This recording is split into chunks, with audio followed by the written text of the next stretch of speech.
Chris Dominguez. Give me 60 seconds or less, please, so we could get more people on the line. All right, thank you. Thank you so much for allowing me to share. So, number one, so all the top leaders that were up on stage, they had a strong connection with their significant other or their spouse. So that was the biggest takeaway. And so I'm internalizing that a lot. And then number two is that everyone that was up on stage had 3+ years of experience in solar. So it gives me a reason to stick and stay until I get my pay, right? And you guys should feel the same way is you got to give this multiple years until your skill set is in alignment with your goals.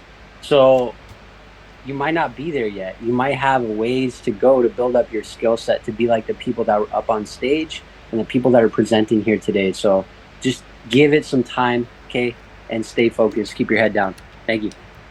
Stick and stay and get my pay. Thank you so much.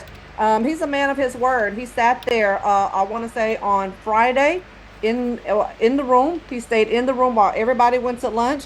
He also sat there and made phone calls. I heard him. He didn't do it for show because I wasn't, he didn't even see me watching him. And all I was doing was listening. I was making sure the room was set up for you guys to come back to. And he was sitting there and he just kept on making calls back to back to back to back.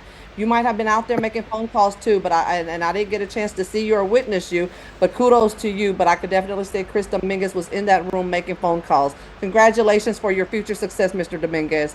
Thank you for sharing.